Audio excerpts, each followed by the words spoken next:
कुलदेवताभ्यो नमः स्वाहा।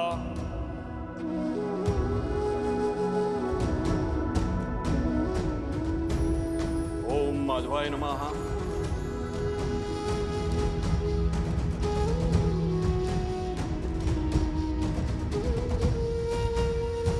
अश्विनस्य शीते पक्षे तार्कोदये स कालो विषयो ये सर्वकार्यार्थ सिद्धिये।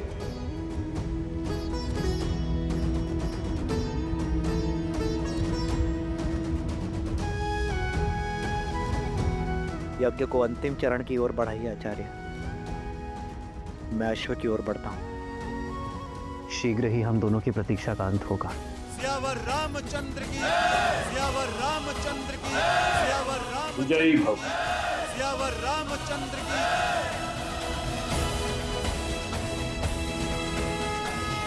भैया, हनुमान जी ने सज रहने का निर्देश दिया है। अब हम स्वयं लड़ने जा रहे हैं अयोध्या के राजा श्री रामचंद्र से। हाँ, और इससे श्रेष्ठ हो भी क्या सकता है।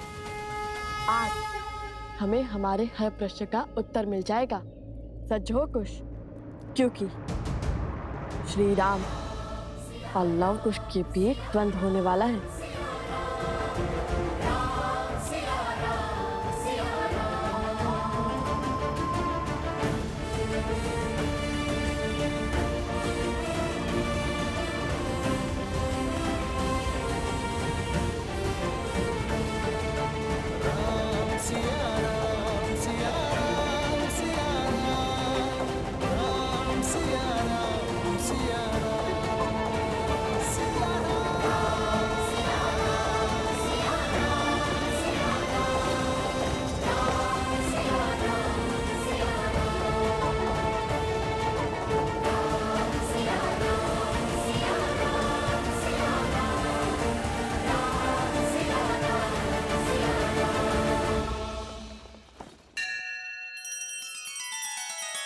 श्री रामचंद्र कृपालु भजु मन हरण भव भय दारुणम।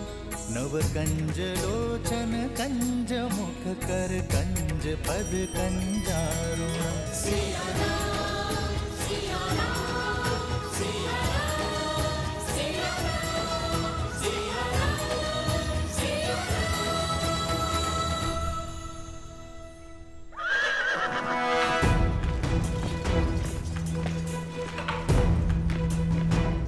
आर्य सुमंत, रथ को उस ओर बढ़ाइए। जी महाराज।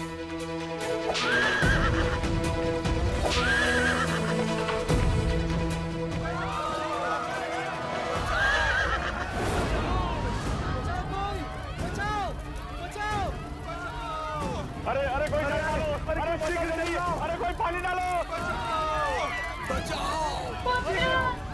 पुत्र तुम कहाँ हो?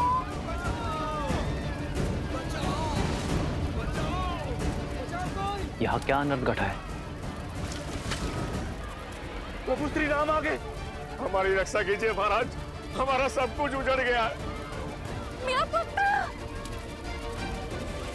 आर्य सुमंत, इनकी सहायता कीजिए और सैनिकों से कहिए पहले इनकी पीड़ा दूर करें। सैनिकों, शीघ्र अतिशीघ्र ग्रामवासियों की सहायता कीजिए। आइए। मेरे पुत्र को कोई बचाओ! मेरे पुत्र को कोई बचाओ! उठो बालक।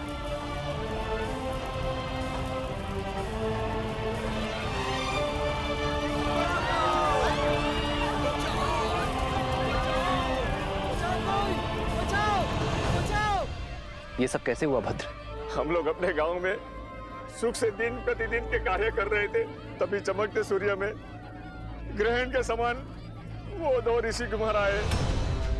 शीघ्र स्थान रिक्त करो। अब ये गांव हमारा हुआ और यदि किसी ने भी आनाकानी की तो उसका उत्तर हमारा धनुष देगा। कौन है आप और ऐसा कैसे कर सकते? हम कुछ भी कर सकते।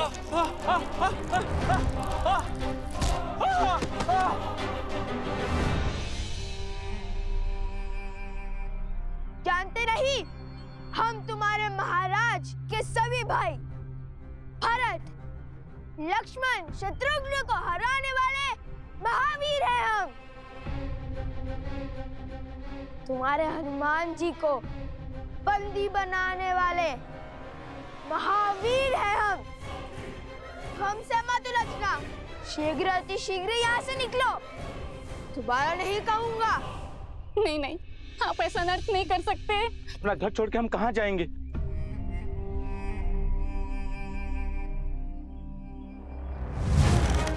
कहा था ना, दोबारा नहीं कहूंगा।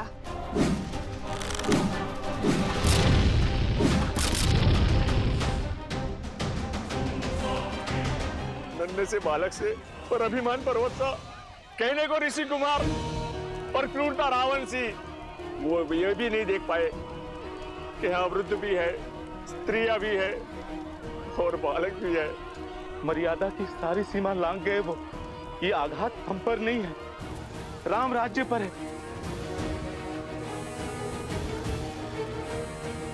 अरे सुमंत, जी महाराज।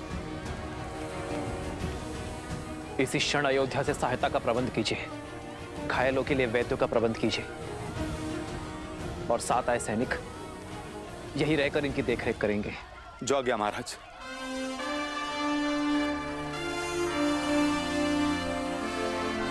आप सभी निश्चिंत रहिए, राजा राम की कल्पना को सार्थक होने से कोई नहीं रोक सकता। उन बालकों को दंडित अवश्य किया जाएगा। स्वयं राम उन्हें दंडित करेगा। श्री रामचंद्र कृपालु भजु मन हरण भव भय दारुणम्। श्री राम राम राम श्री राम।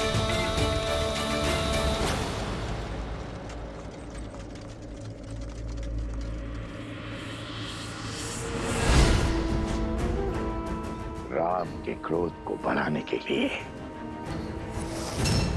शूर्पणखा की ये युक्ति सफल रही। अब हमें कुछ नहीं करना, केवल आनंद से दर्शक बने रहना है, क्योंकि अपने परिवार और राम राज्य का अंत स्वयं राम के बाण ही करेंगे।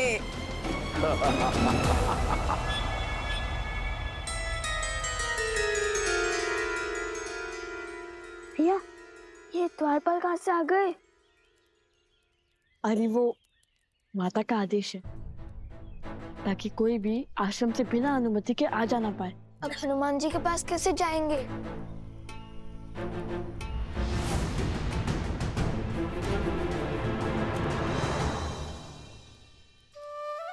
सोम, तुमने हमें भयभीत कर दिया। मुझे लगा माता ने हमारी सारी बात सुन ली।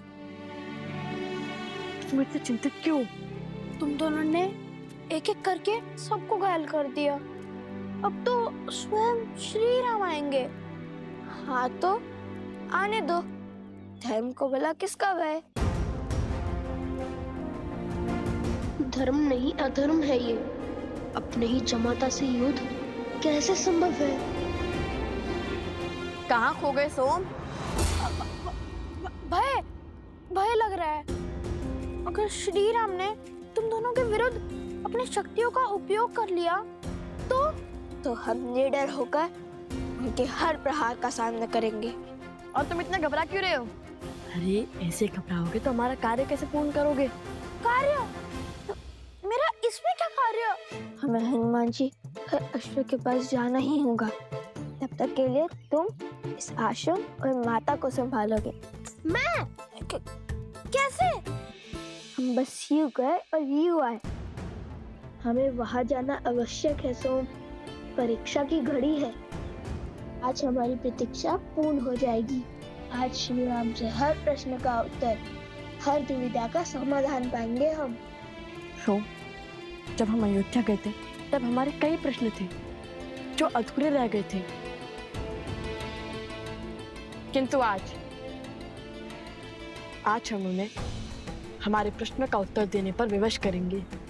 एक तो अपने ही पिता से युद्ध लड़ने जा रहे हैं और कहते हैं माता को संभालूं? भला मैं कैसे तुम्हारी माता को संभालूं? कैसे?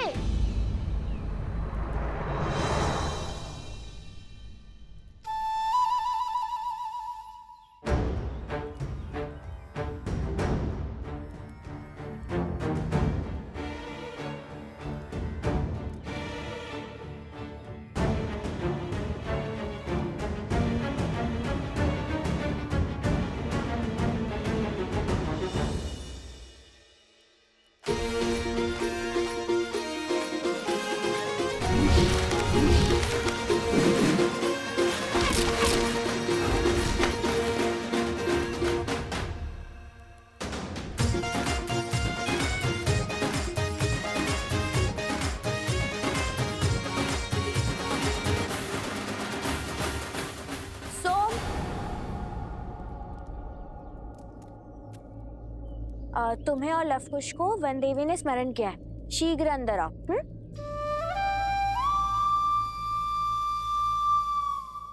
फंस गया।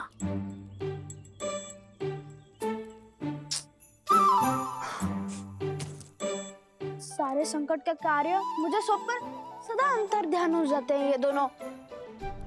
अब क्या कहूंगा वन देवी से?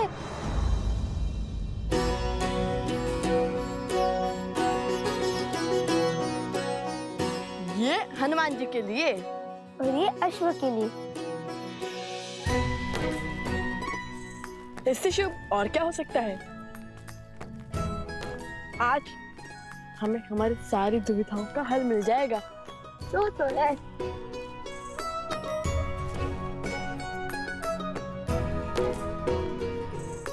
हनुमान जी, हम आ गए। आपको भूख लगी होगी ना? हम आपके लिए स्वादिष्ट फल भी लाए हैं। हनुमान जी, क्या हुआ? आंखें खुली रख के सो गए थे क्या?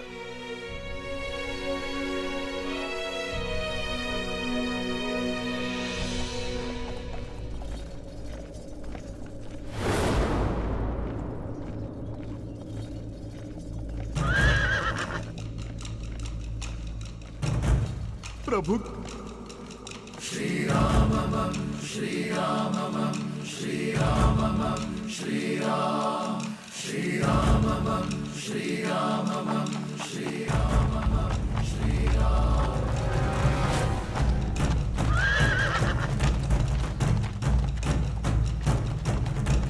राम राम रामेति रमे रामे मनोरमे सहस्रनाम तत्तुल्यं राम नाम वरानने।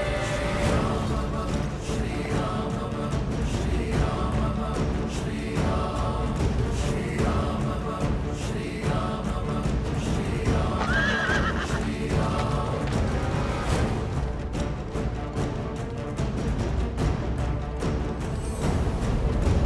राम राम रामेति रमे रामे मनोरमे सहस्रनाम तत्तुल्यं राम नाम वरानने। इंद्रदेव, ये कैसा अनर्थ घटित होने जा रहा है?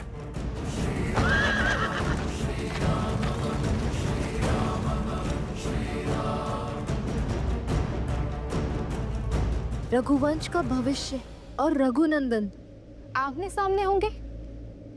ये अनर्थ होगा महादेव। कहीं धर्म का ये पथ किसी अनिष्ट को आमंत्रण ना दे दे। आप वहां जाइए महादेव और रोकिए इस युद्ध को। लवकुश अबोध बालक है, श्री राम की क्रोध अग्नि का सामना नहीं कर पाएंगे। ये रामायण है देवी। श्री राम का आयन उनके जीवन का मार्ग है। भला इसमें महादेव कोई बाधा कैसे उत्पन्न कर सकते हैं? माना कि समस्या अत्यंत गंभीर है, परंतु उतनी ही आवश्यक भी, क्योंकि यही भविष्य में जाकर रामायण के प्रश्नों का उत्तर देकर उसे संपूर्ण रामायण बनाने वाली है। रही बात हमारी, तो हम तो इसमें केवल मूक दर्शक मात्र हैं। अंततः नियति वही पथ लेगी देवी जो स्वयं हरि चुनेंगे। क्योंकि हरि अनंत, हरि कथा अनंता।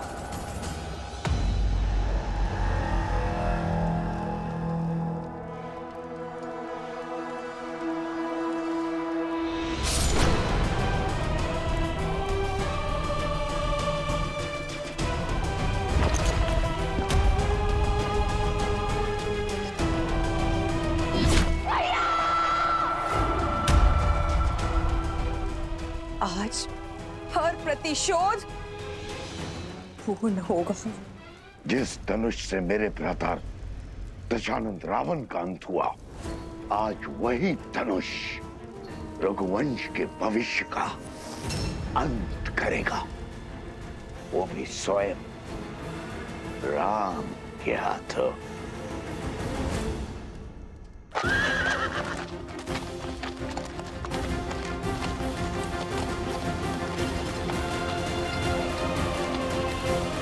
प्रभु श्री राम के रथ की गति उनके क्रोध की साक्षी है। पीछे हट जाइए बालकों, यही धर्म का मार्ग है, न्याय की रीत है।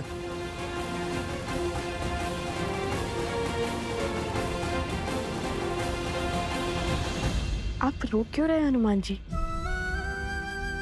लव कुश मेरे ही पुत्र, मेरे ही पुत्र। लव और कुश अयोध्यापति श्री राम के पुत्र हैं, किंतु संसार को ये सत्य बताने का समय अभी नहीं आया।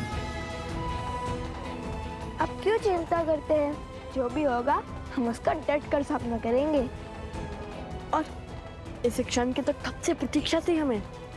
अब वो समय आ गया है। ये समय भयभीत होने का नहीं, स्वागत करने का है।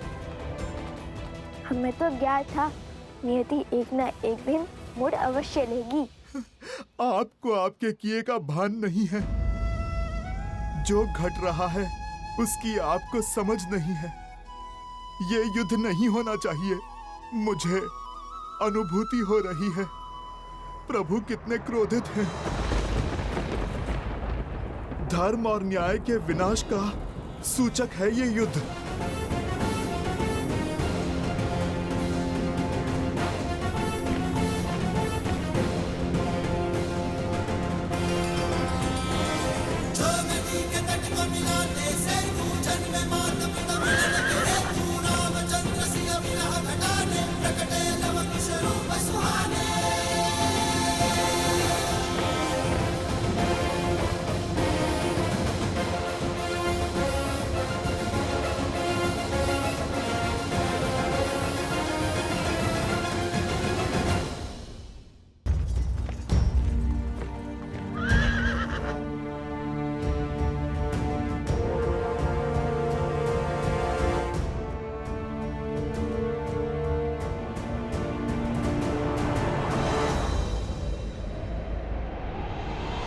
धर्म का है ये कैसा बंधन, तोड़ सके नर ना नारायण।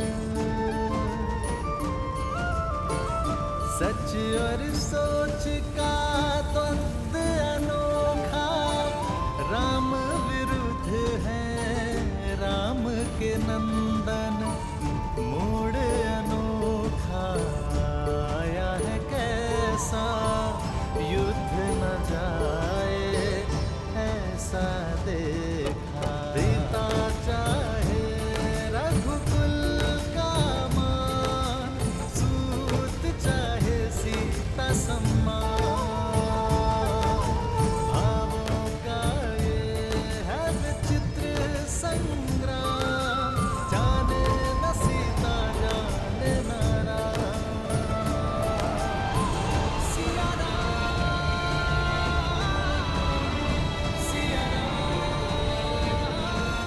श्री राम।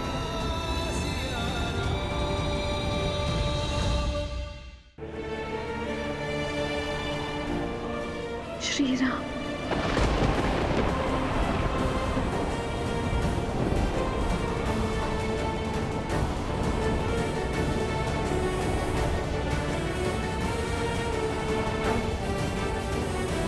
ये कैसी अनुभूति है?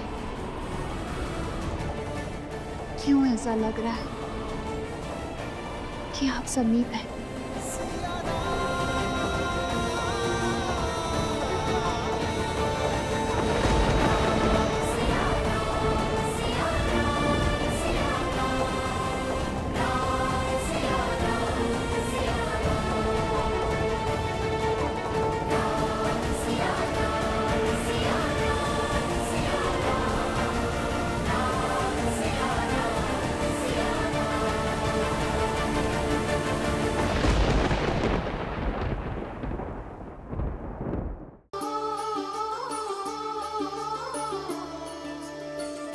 धर्म का है ये कैसा बंधन, तोड़ सके नर ना नारायण।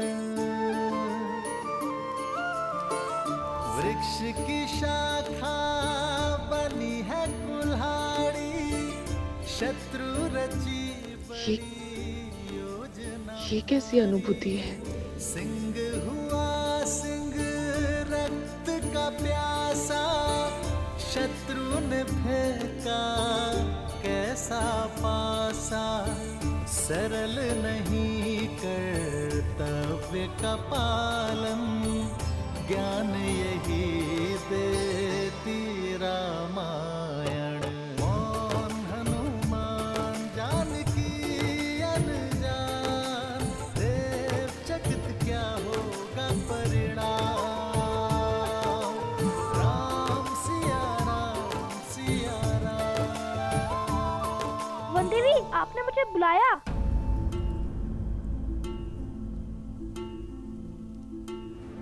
हाँ, बुलाया था। लवकुश कहाँ है? वो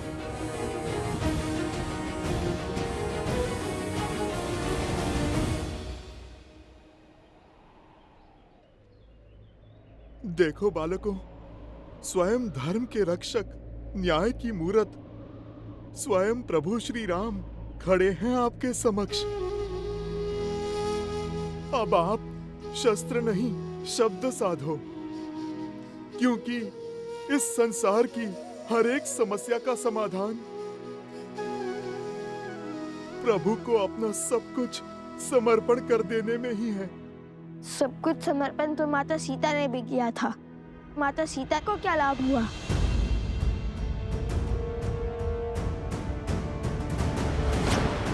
नहीं,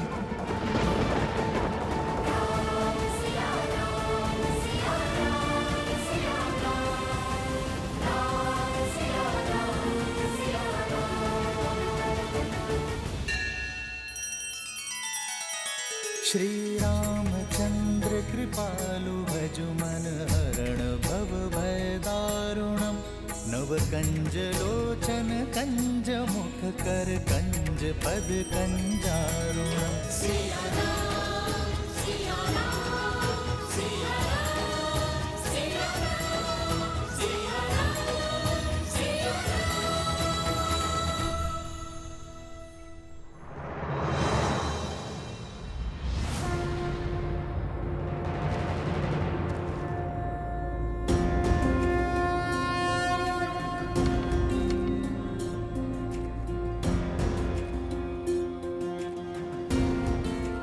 बहुत इच्छा थी तुम दोनों से पुनः भेंट करने की, परंतु इस प्रकार नहीं। मन में कई प्रश्न हैं जिन्हें सर्वप्रथम अयोध्या में धर्म का गान गाते सुना था तो मन में आदर उठा था। राम राज्य की हर कल्पना को साकार करते दिखाई दिए तुम दोनों। जहां गए असहायों की सहायता की, पीड़ितों की पीड़ा हरी, असुरी शक्तियों का विनाश किया। मन आतुरता तुमसे भेंट करने के लिए, तुम्हारे पीठ थपथपाने के लिए, परंतु अचानक धर्म के प्रतीक अश्व को रोककर राज्य के विरुद्ध क्यों खड़े हो गए तुम दोनों? मेरे भाइयों, मेरे साथियों को हानि पहुंचाई, कदाचित तुम दोनों को समझने में मुझसे भूल हो गई है। और अब जब ये युद्ध आवश्यक है तो अपने धनुष को नीचे रख दिया। क्या इसे भी तुम दोनों की कोई चाल समझूं मैं, या फिर ये समझो कि तुम दोनों ने अपनी पराजय स्वीकार कर ली है और धर्म के आगे नतमस्तक होने के लिए सज्ज हो तुम दोनों? प्रश्न तो हमारे मन में भी है राम जी। जिन्होंने रावण का वध कर संसार को तारा, देवी अहिल्या को मुक्त करके समाज का उद्धार किया, जिसने मर्यादा का पाठ पढ़ा, मर्यादा पुरुषोत्तम बने, श्री राम के आगे शीश झुकाना ही धर्म है, शस्त्र उठाना नहीं। हम जानते हैं हम कदाचित आपसे कभी नहीं जीत पाएंगे। और यही नहीं, जब से सुध संभाली आप ही को ईश्वर समझाए, राम कथा गाते सुनते आए हैं, जन जन तक रामायण की सीख पहुंचाने का प्रयास किया है हमने। क्योंकि रामायण केवल पुरुषोत्तम श्री राम की माँ गाथा ही नहीं, अभी तो जीवन जीने का मार्ग है। यदि मन में मेरे प्रति इतनी ही शाश्वत भक्ति है तो फिर मेरा विरोध क्यों किया? क्योंकि प्रश्न न्याय का है। रामायण केवल आपकी गाथा नहीं है महाराज श्री राम, उसमें एक नाम और भी जुड़ा है, जिसके बिना श्री राम भी अधूरे हैं और रामायण भी। और वो नाम है देवी सीता।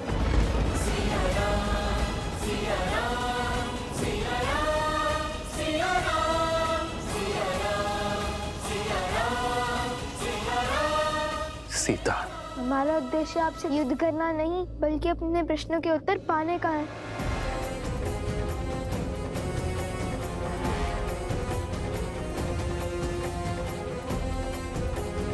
कैसा प्रश्न?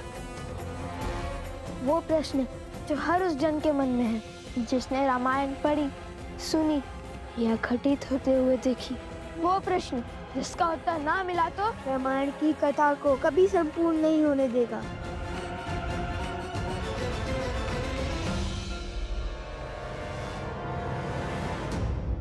प्रश्न क्या है? आपने माता सीता का परित्याग क्यों किया?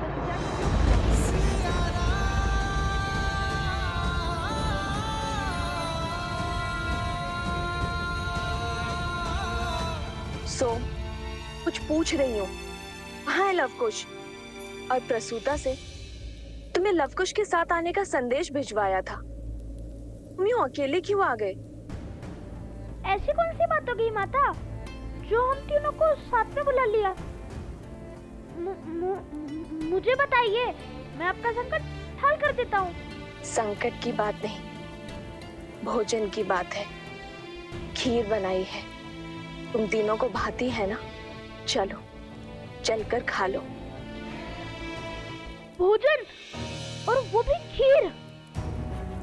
अरे भोजन ही तो कारण है हमारे बिच्छू का। मैं तो लवकुश के साथ ही था, पहले इसीलिए आ गया ताकि भर पेट खा सकूं। आप एक कार्य कीजिए माता, आप पहले अपने इस पुत्र को खिला दीजिए। सदा तो तुम उनके साथ भोजन करने की हट करते हो, किंतु आज खीर की लालच में मित्रता भूल गए। भूख तो हर संबंध भुला देती है माता, वैसे भी उन्हें समय लगेगा। समय लगेगा? क्यों? ऐसे कौन से कार्य में व्यस्त है वो दोनों? वो लवकुश, श्री राम। श्री राम? श्री राम कथा, श्री राम कथा माता। रामायण को और विस्तार से समझने का प्रयास कर रहे हैं। रामायण को समझने का प्रयास? किंतु वो दोनों तो रामायण का एक एक शब्द समझते हैं और संसार को भी समझाते हैं। अकस्मात ऐसा क्या हो गया कि उन्हें रामायण को विस्तार में समझने की आवश्यकता पड़ गई? वो क्या है ना माता, श्री राम माता सीता लौटने के बाद जो घटा, उसी को लेकर उनके मन प्रश्नों से भर गए हैं। बस उसी का उत्तर जानने का प्रयास कर रहे हैं। तुम दोनों ने प्रभु के दर्शन किए? माता, श्री राम केवल वीरों के प्रभु हैं, नारियों के नहीं। उत्तर दीजिए श्री राम, जो ग्रंथ है जग में सबसे पावन, जिसने सिखाया जलाना भीतर का रावण। इसका आधार शुभ कर्म है, जिसमें प्रेम, दया, ममता और त्याग, समर्पण का मर्म है। पर जिसके अंत में प्रश्न बढ़ा, जो हमारे मन में शीश ताने खड़ा। जब राज धर्म बता सब कुछ ही, फिर क्यों पत्नी व्रत का वचन लिया? क्यों त्याग दिया उसको जिसने बरसों संग वन में गमन किया? जो राम है जग में पतित पावन, केवल सीता माँ के कारण। जो पतित का सीता को त्यागा, तो क्या उस राम में भी बसा है एक गुण रावण का? कहिए कि छोड़ दिया आपने अपनी पत्नी को? क्या घटा था ऐसा जिसके कारण आपको ये निर्णय लेना पड़ा? ये व्यक्तिगत निर्णय है। तुम्हारे इस प्रश्न का उत्तर देना नहीं देना ये मेरा निर्णय है। उसका निर्णय जिसका फल पूरी स्त्री जाति पर प्रभाव डाल सकता है, वो व्यक्तिगत नहीं होता। आपको उत्तर देना ही होगा।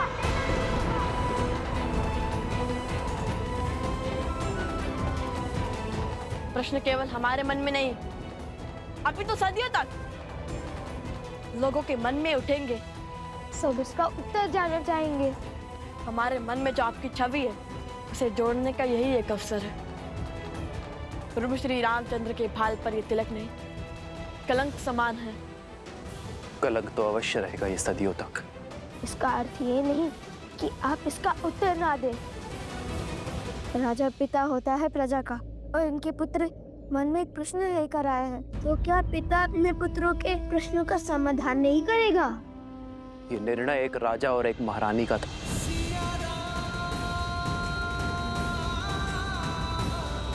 हम दोनों का था।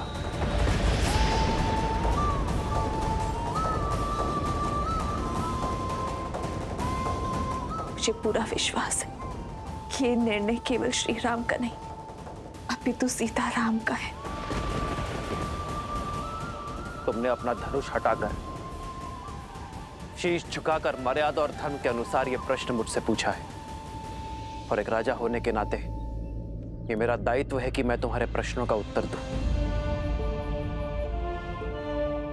तुम दोनों जानना चाहते हो ना कि अयोध्या के भीतर क्या हुआ था? तो सुनो। सतीत्व की दुहाई देने वाली आज मुंह छिपा कर क्यों जा रही है? दशानन जैसा बलि जिसे पाना चाहे उसे छोड़ कैसे सकता है? यदि हमारे रघुवंशी ऐसा समाज बनाना चाहते हैं जहां स्त्रियों की त्रुटियों पर पर्दा डाला जाए, तो ऐसे तो हम दूसरे नगर में पहुंच जाएंगे भाई। मैं मर्यादा पुरुषोत्तम राम नहीं हूं। मैं ऐसी स्त्री को नहीं अपनाऊंगा जो किसी अन्य पुरुष के साथ रहकर आई हो। हम दोनों अपने राज्य का परित्याग कर देंगे तो ना ही कोई प्रश्न उठेंगे और ना ही कोई उत्तर की अपेक्षा करेंगे। हम दोनों नहीं, केवल मैं आ रहा हूं। जिस क्षण महाराजा राम महारानी सीता को त्यागेंगे, उसी क्षण अयोध्या के सब दुख मिट जाएंगे।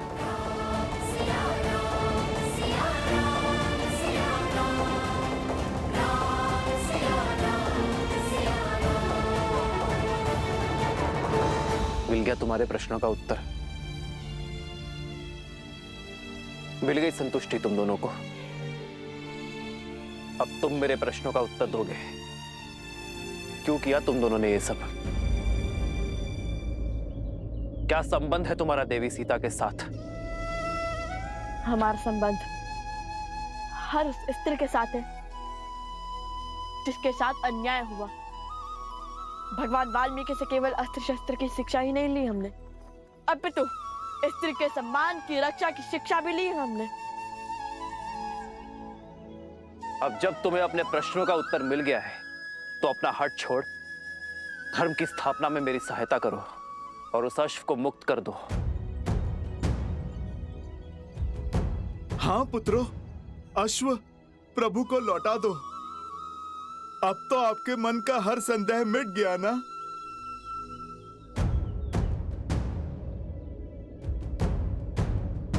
अर्थात जिस अयोध्या की प्रजा के लिए यज्ञ हो रहा है, उसी अयोध्या ने माता सीता पर लांछन लगाकर उन्हें आपसे और आपके परिवार से भिन्न कर दिया। आपसे सुख, संपदा और वैभव सब छीन लिया। जिस स्त्री ने बिना एक प्रश्न किए 14 वर्ष आपके साथ वनवास स्वीकारा, जिसने रावण के पास से निकलते ही अग्नि परीक्षा का दंश भोगा, उस पवित्र देवी सीता पर इतना घोर लांछन लगाने वाली प्रजा को आपने दंड तक नहीं दिया। आपने उन्हें शांत करने के लिए माता सीता से भिन्न होना चुना।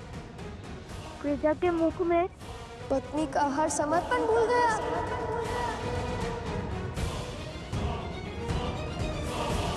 एक राजा का धर्म प्रजा की रक्षा करना होता है, उनके संदेह को दंडित करना नहीं। राजा का धर्म उसकी प्रजा को उचित मार्ग पर ले जाना होता है, उन्हें अपराधी बनाना नहीं। स्वीकार लिया कि अद्भुत है चाचा राम और उनका न्याय, किंतु क्या कर्तव्य की डोर केवल अयोध्या के राजा राम से बंधी थी, माता सीता के पति से नहीं? वो वन वन भटकती फिर रही होंगी, आप महलों में रहने वाले, रथों पर चलने वाले। क्या आपको देवी सीता का दुख का आभास नहीं हुआ? लवकुश, मेरे प्रभु से बात शब्द साध कर करो। आधा ज्ञान सबसे घातक होता है। आधा ज्ञान? अरे अपनी आंखों पर से भक्ति की पट्टी हटाइए हनुमान जी। पट्टी तुम्हारी आंखों पर है। जो मैंने देखा है वो ना आपने जाना है और ना ही अयोध्या की प्रजा ने। अपना राजा होने का दायित्व निभाते हुए माता सीता के पति होने की भागीदारी से विमुख नहीं हुए हैं मेरे प्रभु श्री राम। राजवस्त्र और राज दायित्व उतारकर सदा वलकल धारण किया है मेरे प्रभु श्री राम ने। राजभोग को त्याग कर कंद मूल खाए हैं प्रभु ने।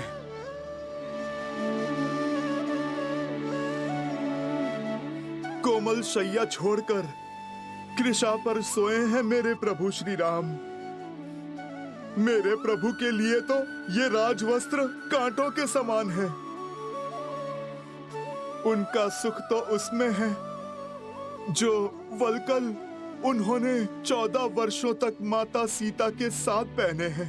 प्रभु का सुख तो माता सीता की स्मृतियों में है। राम सिया राम सिया राम, जय जय राम।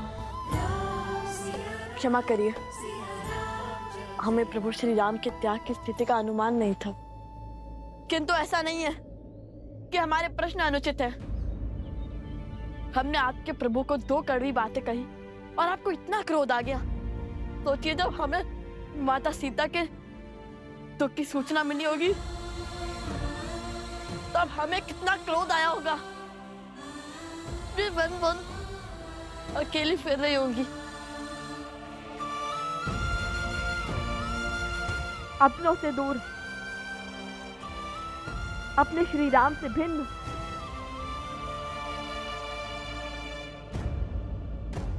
कृष्ण अभी वही है, प्रजा के साथ न्याय करते करते अपनी पत्नी के साथ अन्याय क्यों?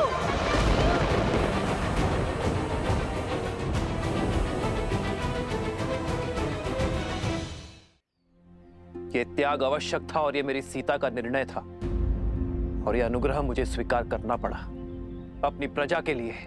अद्भुत। तो फिर राजा का पद क्यों नहीं त्याग दिया?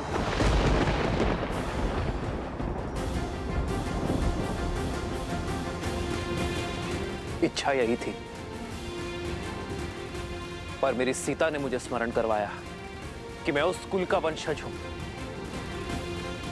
जहां प्राण देकर भी वचन निभाया जाता है, और मैं अयोध्या के सिंहासन को अपनी निष्ठा का वचन दे चुका था। लवकुश, संसार में प्रकाश तब होता है जब सूर्य की किरण उससे दूर जाती है।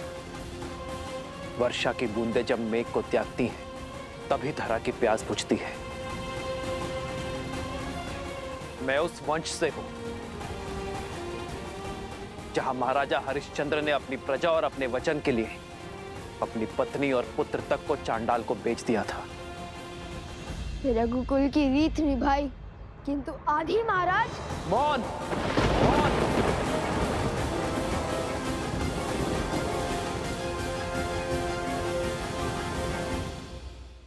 कहने से आपकी भूल चुप नहीं जाएगी महाराज। मत भूलिए कि आप उस कुल के वंशज हैं जहां महाराज दशरथ ने अपनी पत्नी के मांगे अनुचित वचन को भी निभाया, और मैं आप ही ने उनके सहयोग किया, वो भी प्रजा के विरुद्ध जाकर, क्योंकि पत्नी भी आपकी प्रजा थी जिन्हें महाराज ने वचन दिया था। जब आपने रावण की लंका पर चढ़ाई की, इसलिए नहीं कि प्रश्न आपकी पत्नी का था, इसलिए क्योंकि ये अयोध्या की प्रजा के मान पर प्रहार था।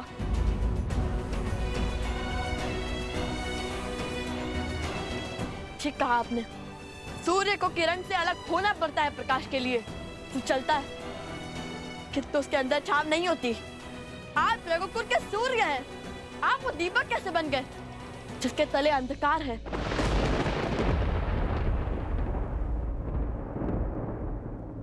मेरी सीता का त्याग जिसने ना जाना, उसने राम को संपूर्ण जाना ही नहीं।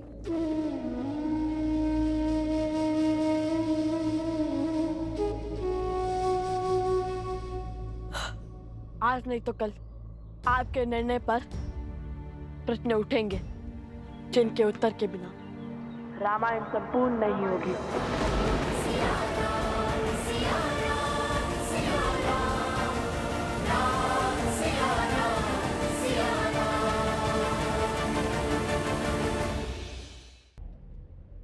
आपके निर्णय पर प्रश्न उठेंगे जिनके उत्तर के बिना रामायण संपूर्ण नहीं होगी।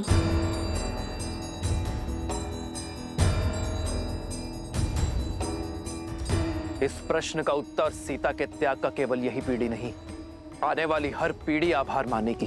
जिस आने वाली पीढ़ी की आप बात करते हैं, वो पीढ़ी माता सीता के मुख से इस त्याग की कहानी को सुनना चाहती है। ढूंढिए माता सीता को, उन्हें स्वीकारिए। माता सीता का स्थान कोई स्वर्ण मूर्ति नहीं ले सकती। सीता यह नहीं आ सकती। तुम दोनों अब ये वाद विवाद छोड़ दो और अश्व को मुक्त कर दो। उद्दंडता की भी सीमा होती है। उद्दंडता की सीमा तो अयोध्या की प्रजा ने पार की थी, उसने जिसके लिए आपने त्याग किया, जिसके कारण एक निर्दोष नारी को अपना पति, अपना परिवार और घर छोड़कर जाना पड़ा। मौन।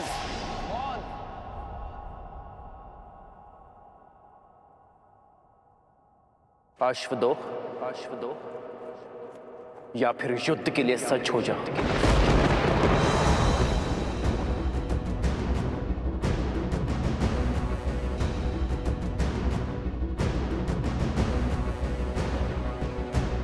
यदि आप माता सीता को खोज कर नहीं लाएंगे, उन्हें पुनः नहीं अपनाएंगे, तो हम भी अश्व नहीं छोड़ेंगे। स्वर्ण की मूर्ति रख देने से प्रेम सिद्ध नहीं हो जाता। माता सीता के हाथों आहुति दिलवाकर कीजिए रामायण संपूर्ण, अन्यथा उठाइए अस्त्र, हम युद्ध के लिए सज्ज हैं।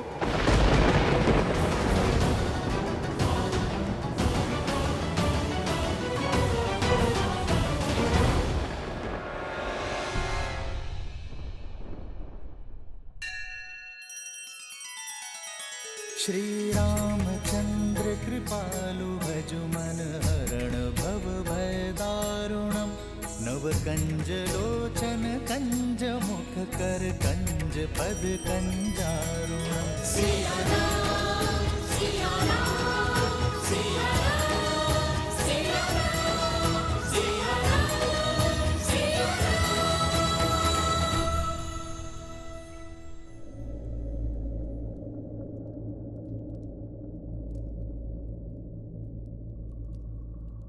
लव कुश अब तक नहीं आए। ऐसा क्या खोज रहे हैं रामायण में? सोम, तुम भोजन करो, मैं उन्हें लेकर आती हूँ। नहीं माता, आप। मैं शीघ्र ही लौट आऊंगी, तब तक तुम भोजन का आनंद लो। और हाँ, भोजन समाप्त किए बिना उठना नहीं, तब तक मैं उन दोनों की सुध लेकर आती हूँ। ये किस संकट में फंस गया? लव कुश तो आश्रम में है ही नहीं और भोजन समाप्त किए बिना उठ नहीं सकता। कहिए श्री राम, खोजेंगे हमारे साथ माता सीता को, रखेंगे स्वर्ण प्रतिमा के स्थान पर स्वयं माता सीता को।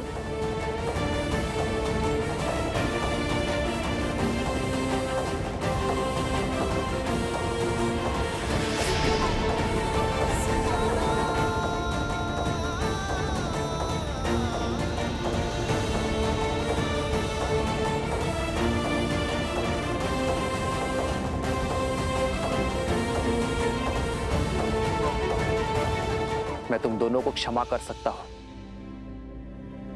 बिना युद्ध के इस अश्व को लेकर जा सकता हूं, किंतु जो शस्त्रहीन और दुर्बल पर वार करते हैं वो क्षमा के नहीं, मेरे दंड के भागी होते हैं।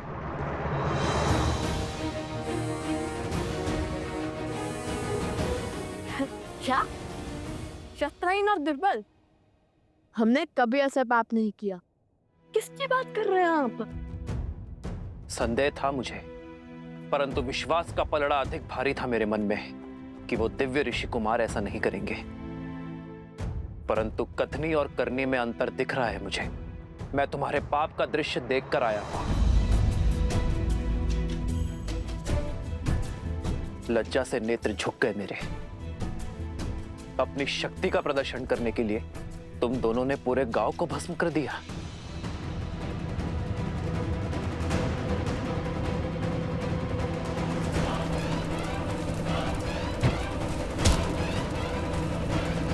असंभव, हमने ऐसा कुछ नहीं किया। झूठा दोष मढ़ रहे हैं आप हम पर। धर्म के पथ पर चलने वाले लवकुश को अधर्म के संस्कार नहीं दिए वन देवी ने। प्रभु, मुझे भी इन पर पूरा विश्वास है। ये दोनों ऐसा घोर अपराध नहीं कर सकते। इनके चरित्र और संस्कार ऐसे नहीं है प्रभु।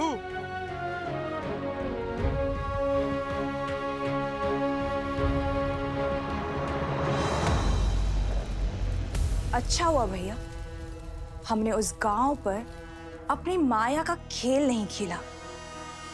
लवकुश बनकर गए अवश्य, पर सत्य में त्राही त्राही मचाकर लौट आए।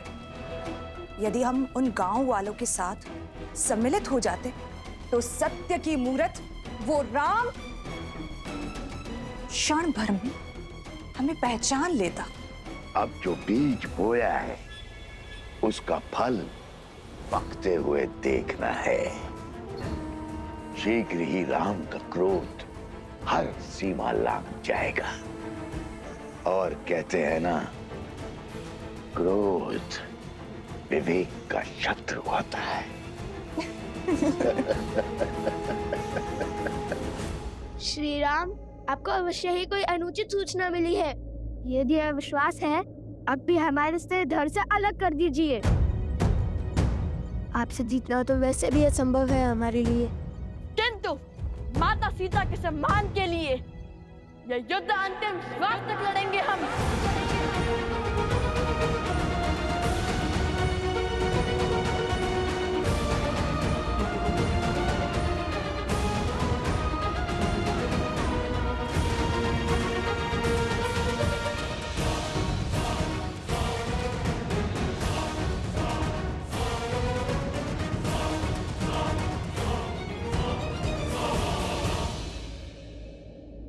युद्ध आरंभ होने से पूर्व मेरी एक अंतिम बात और सुन लो। व्यक्ति का जीवन उस पर उसके माता पिता का ऋण होता है। मैं नहीं चाहता कि तुम उनकी अनुमति के बिना, उनकी जानकारी के बिना ये युद्ध लड़ो।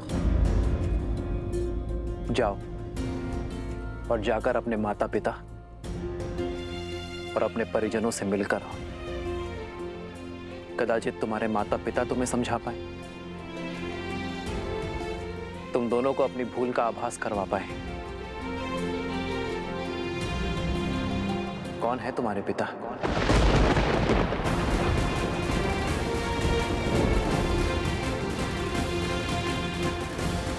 लवकुश मेरे ही पुत्र है, श्री राम के तने हैं, रघुकुल के वंशज हैं।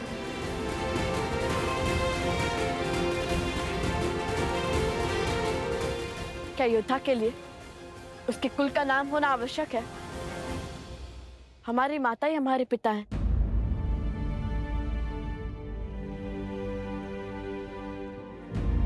उन्होंने कभी हमें पिता की कमी आभास होने नहीं दी।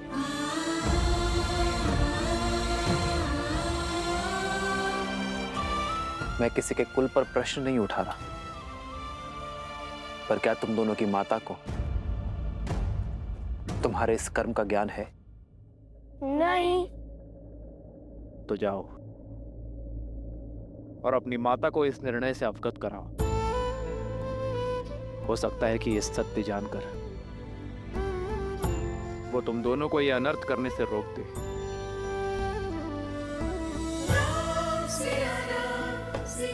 जाओ बालकों।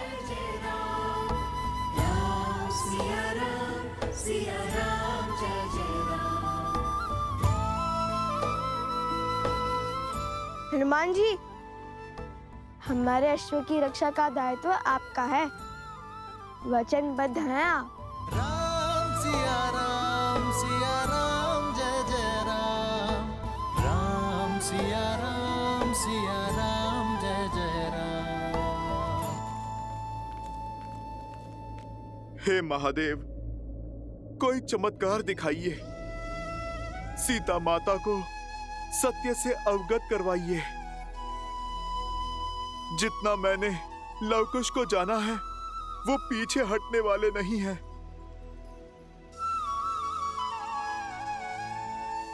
महादेव, अब तो आपके ही अंश श्री राम भक्त हनुमान ने गुहार लगाई है। आप तो नियति का खेल बदल सकते हैं ना। सीता को सत्य का ज्ञात कराइए, अन्यथा एक पिता अपने पुत्रों के अंत का कारण बन जाएगा। ये तो आप भी जानते हैं ना कि लव और कुश श्री राम से नहीं जीत पाएंगे। यदि ये युद्ध हुआ तो श्री राम लव कुश को मार देंगे। महादेव, आप मौन क्यों हैं? कुछ कीजिए महादेव। अरे माता, कहाँ जा रहे हैं आप? वहाँ संकट है, आपने तो कहा था। हाँ, वो मैं। आप तो लवकुश को खोजने निकली थी ना? हाँ। कहाँ है लवकुश? अरे हाँ, वो तो अध्ययन कक्ष में है ना, रामायण के अध्ययन में। मैं उन्हें देखकर आती हूँ। हाँ, वही होंगे, और कहाँ जाएंगे?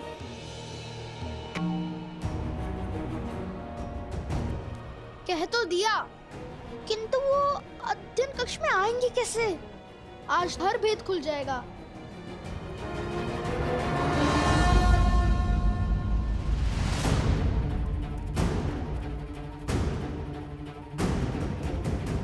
लवकुश,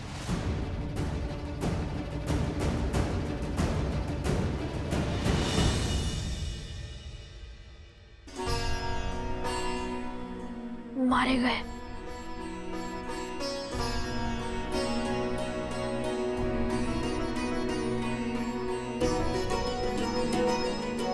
बचकर, किंतु क्या ये माता के अंतिम दर्शन है? कहाँ है लवकुश? अरे हाँ, वो तो अध्ययन कक्ष में है ना। मैं उन्हें देखकर आती हूँ।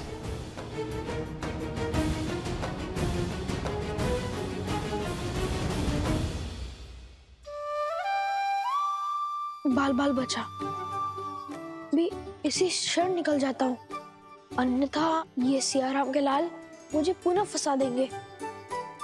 क्या बात है, आज इस समय रामायण अध्ययन का विचार कैसे आया? रामायण? रामायण तो एक भाव है माता, कभी भी घर कर जाता है। मन में जो प्रश्न व्याकुल किए हुए थे उन्हीं का उत्तर ढूंढ रहे थे। कैसा प्रश्न? जिस निर्णय ने मर्यादा पुरुषोत्तम प्रभु श्री राम पर लांछन लगाया, उन्हें कलंक का भागी बनाया, राम सिया को भिन्न किया, और आप इतने विश्वास के साथ कैसे कह सकती है माता कि इस निर्णय में माता सीता की भी सहमति थी? यह निर्णय माता सीता का ही था। राम सीता का त्याग नहीं कर सकता। किंतु राम सीता का त्याग नहीं कर रहा है। महाराजा राम को महारानी का त्याग करना होगा। हम दोनों अपने राज्य का परित्याग कर देंगे तो ना ही कोई प्रश्न उठेंगे और ना ही कोई उत्तर की अपेक्षा करेंगे। हम दोनों नहीं, केवल मैं आ रहा हूं, जिसने रामायण को ध्यान से पढ़ा है, उसके हर एक शब्द को समझा है, उसे इतना भान तो होना ही चाहिए। रामायण जैसे महाकाव्य को पढ़कर भी जो श्री राम और सीता को ना समझ पाया, तो वो तो अभागा हुआ ना। जो श्री राम पर संदेह करते हैं वो ये भूल जाते हैं कि श्री राम ने जो भी किया वो अपने दायित्व के निर्वहन के लिए किया, एक राजा होने का कर्तव्य निभाने के लिए किया। सिया राम एक दूसरे से दूर हुए तो समाज के कल्याण के लिए, जैसे जब पहली बार उन दोनों का साथ छूटा, तब संसार ने रावण जैसे पापी दुष्ट से मुक्ति पाई। और यदि इस बार उन दोनों ने अलग होने का निर्णय लिया है तो इस धरती से रावण रूपी सोच का अंत करने के लिए लिया है। इस संसार में स्त्रियों और पुरुषों का स्थान एक समान करने के लिए किया है। अलग हुए नारियों को समान अधिकार दिलाने के लिए।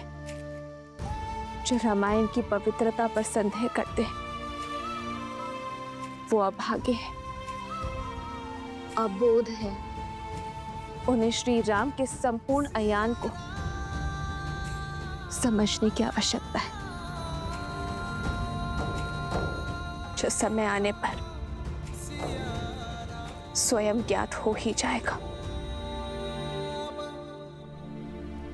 कदाचित आप उचित कह रही हैं माता। तो क्या आपके कथन का अर्थ है कि माता सीता और प्रभु श्री राम अब कभी नहीं मिलेंगे?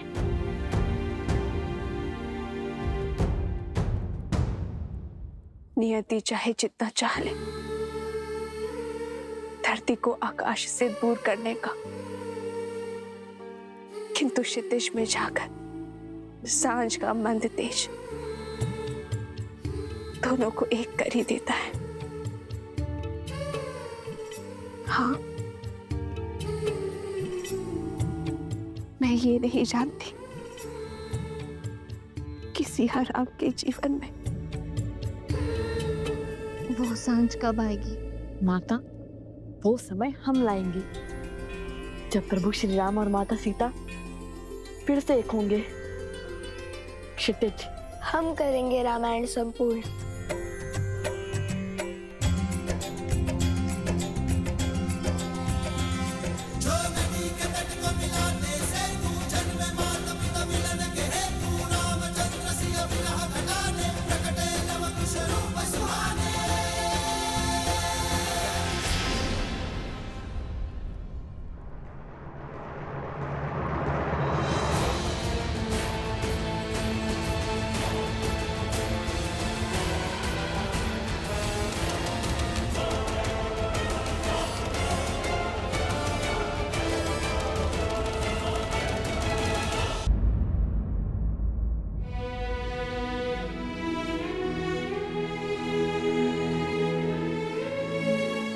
नहीं प्रभु, मैं वचनबद्ध हूँ प्रभु।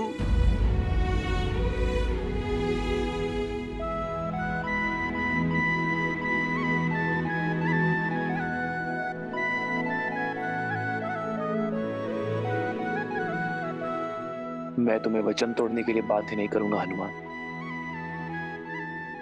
लगता है एक राम भक्त को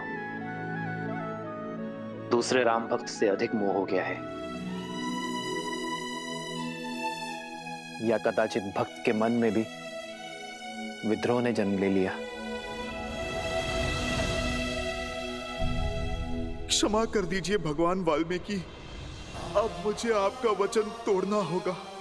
मुझे हर पाप का दंश स्वीकार है, किंतु पिता के हाथों पुत्र की मृत्यु होते देखने का महापाप नहीं।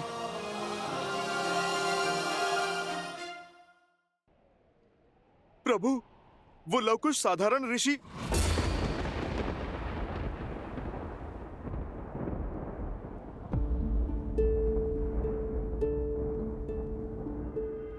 मैं सब समझ गया। अब और कुछ कहने की आवश्यकता नहीं है। वचन से बंधे हो इसलिए अब तक मौन थे, तो अब भी कुछ मत कहो हनुमान। इस संसार में वचन से बड़ा और कुछ नहीं। किंतु प्रभु, आपका जानना आवश्यक है। प्रभु, वो बालक यहाँ है। हम लौट आए।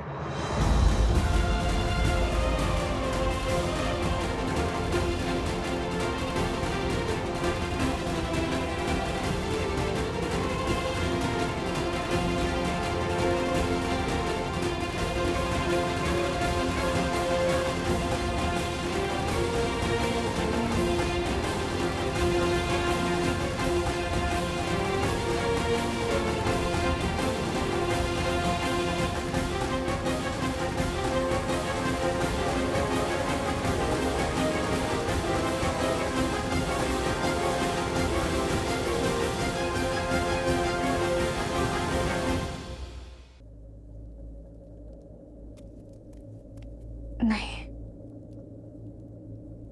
मैं पुनः आश्रम वासियों के प्राण संकट में नहीं डाल सकती। मुझे अकेले ही जाना होगा।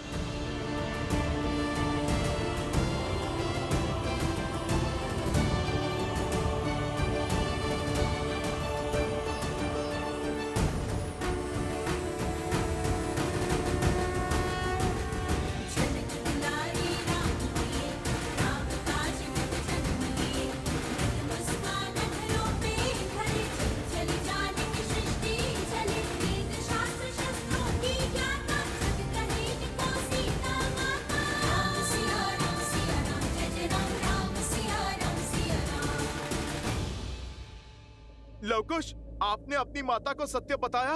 मुख से तो नहीं कहा, किंतु संकेत अवश्य दे दिया हनुमान जी। श्री राम और माता सीता के संबंध पर अटूट विश्वास रखती है हमारी माता। इसलिए श्री राम और माता सीता को मिलाने का प्रयास हमारा धर्म भी है और कर्तव्य भी। कारण चाहे जो हो, तुम्हें अपनी माता से सत्य नहीं छुपाना चाहिए था। जितना हमने अपनी माता के जीवन को समझा है, यदि उन्हें सत्य का भान होता तो कदाचित हमें युद्ध से रोक सकती थी, किंतु हमारा उद्देश्य समझकर, हमारा लक्ष्य जानकर वे हमारा साथ ही देती। तन और मन दोनों से आपसे युद्ध करने के लिए सत्य है श्री राम।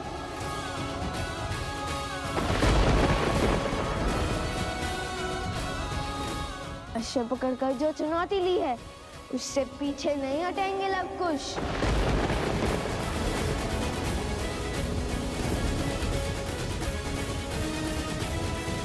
जैसी तुम्हारी इच्छा। मैंने हर धर्म का पालन किया ताकि तुम दोनों को इस युद्ध की अग्नि में जलने से रोक सकूं। और यदि युद्ध करने की ही मंशा है तुम्हारी, तो तथास्तु।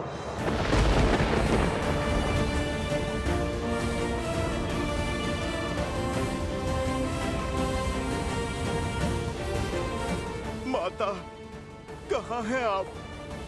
पुत्र और पिता दोनों एक दूसरे पर शस्त्र तानने को तत्पर हैं। आ जाइए माता और रोक लीजिए इस विनाश को।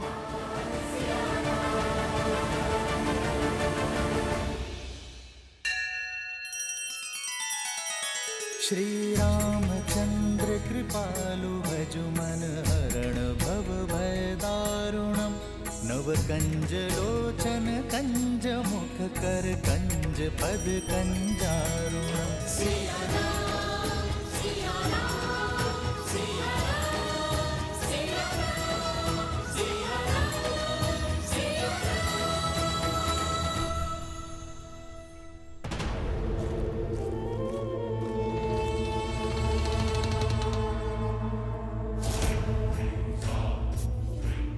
आओ सीता आओ, चली आओ अपनी मृत्यु के पीछे।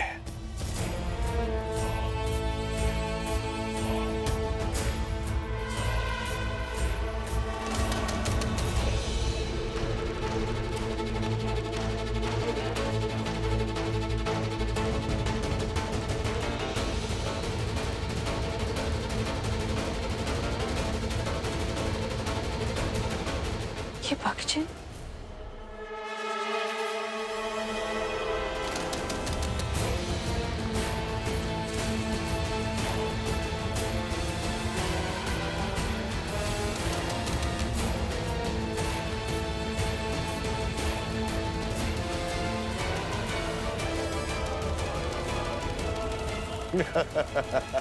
अद्भुत! शक्ति को युक्ति से काटा है तुमने शूर्पणखा। क्या योजना बनाई है सीता को राम और लव कुश के युद्ध से दूर ले जाने की? सीता का आश्रम में वास इस युद्ध में बाधा डाल सकता था और अब हम हार का भार नहीं उठा सकते हैं भैया। अब जब राम लवकुश पर अस्त्र चलाएगा और जब लवकुश उसके वार का प्रतिकार देंगे और तब उस क्षण का साक्षी समस्त त्रिलोक बनेगा और ऐसे में ये बात सीता तक ना पहुंचे, ये तो असंभव है। इसलिए सीता को इस युद्ध और युद्ध भूमि से दूर ले जाना अति आवश्यक था भैया। और वचन से बंधा वो हनुमान चाह कर भी अपना मुख नहीं खोल पाएगा और चुपचाप इस विनाश का स्वांग देखता रहेगा। उत्तम शूर्पणखा, उत्तम।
सीता से मेरी शत्रुता बहुत वर्षों पुरानी है। बहुत गहरे घाव दिए हैं उसने मुझे।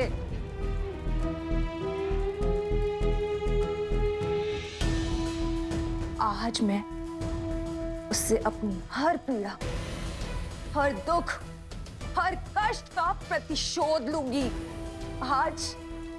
आज उस सीता का अंत होगा।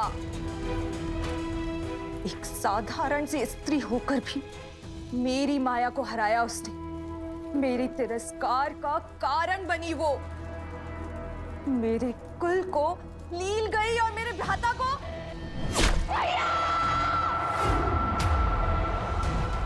और मेरे भ्राता का काल बनी। किंतु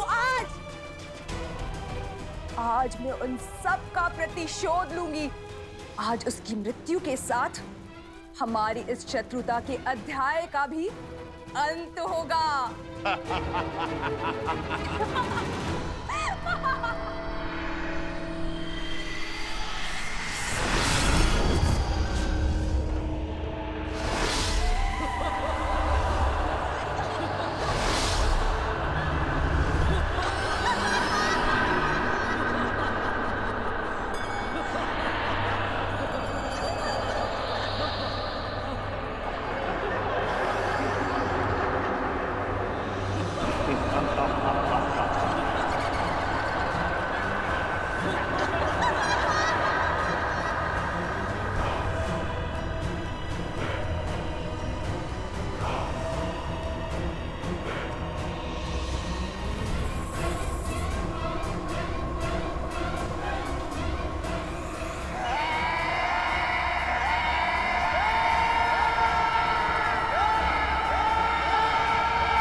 श्री राम।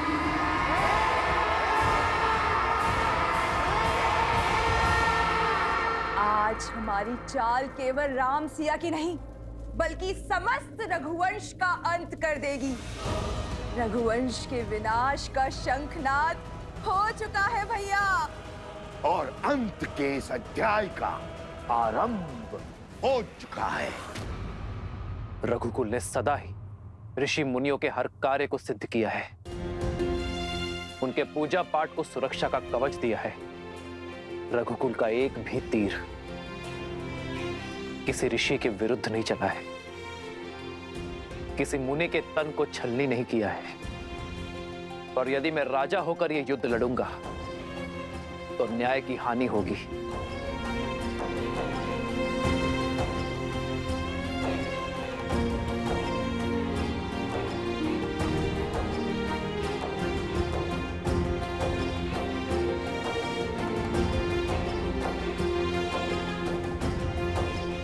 प्रभु, ये क्या कर रहे हैं आप?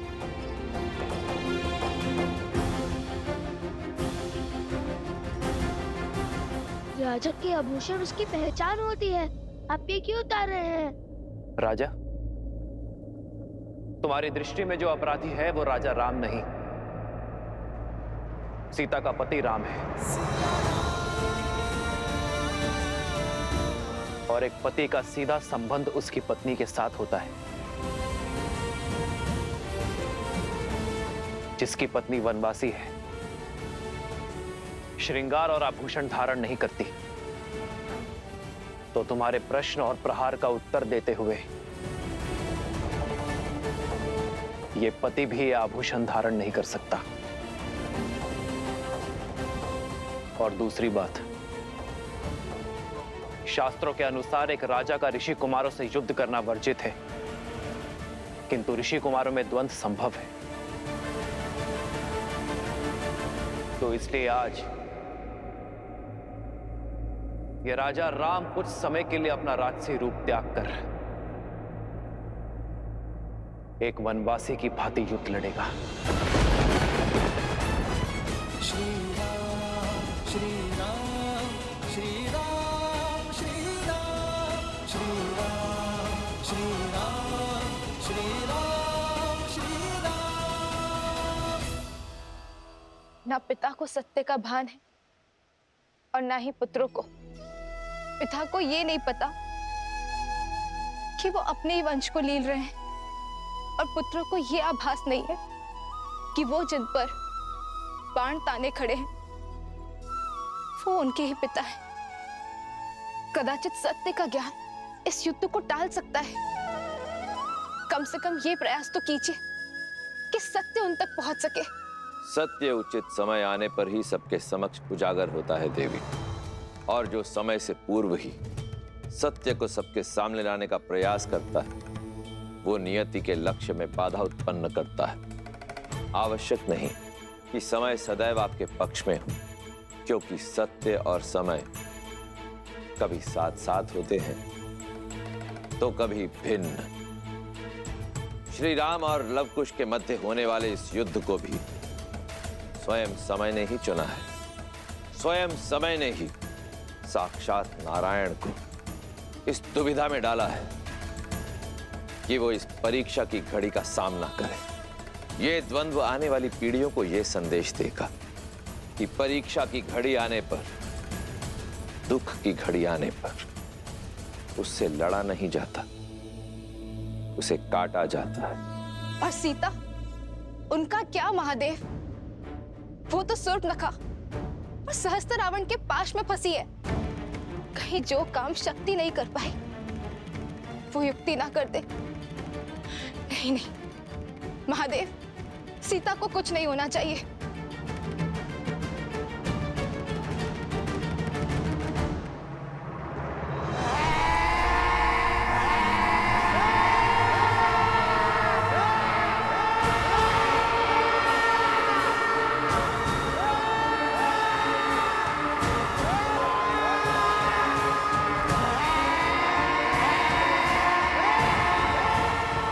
अरे अभी से भयभीत हो गई तुम सीता। अभी तक तो तुमने विध्वंस का दंश झेला ही नहीं है।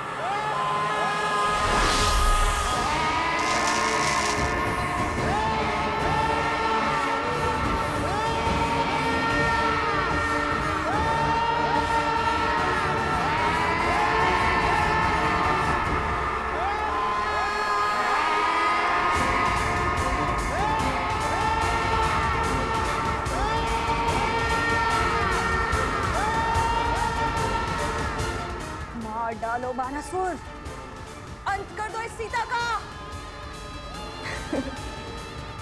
इसके साथ ही रामायण की गाथा और उसकी संपूर्णता की कथा का अंत हो जाएगा भैया।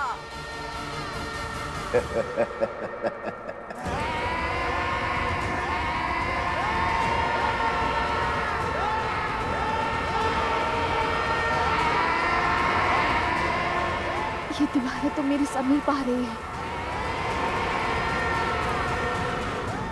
हे गौरी माँ, मुझे अपनी शरण दे, मेरी सहायता कीजिए गौरी माँ।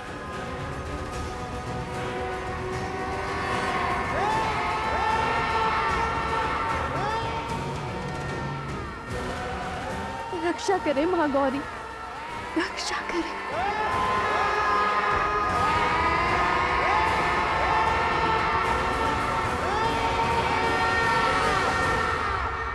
महादेव, महादेव, अब मेरी पुकार हो रही है। आप समय से विवश हैं और मैं भक्त की पुकार से। किंतु मैं क्या करूं? समय आ गया है देवी, जब आपको अपने समक्ष झांक कर देखना होगा, आत्मनिरीक्षण करना होगा। यही समय की मांग है, आपके लिए भी और देवी सीता के लिए भी। मैं कुछ समझी नहीं। भूल रही हैं आप, गौरी का एक दूसरा रूप भी है, जिससे साक्षात काल, महाकाल दोनों भयभीत रहते हैं।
संभव, ये नहीं हो सकता,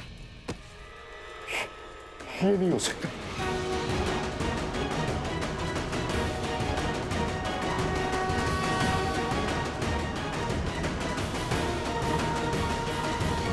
किस चिंता में पड़ गए आप भैया? क्या हो गया आपको? सीता के पीछे देखो, कौन है वो? कहीं कोई नहीं है भैया।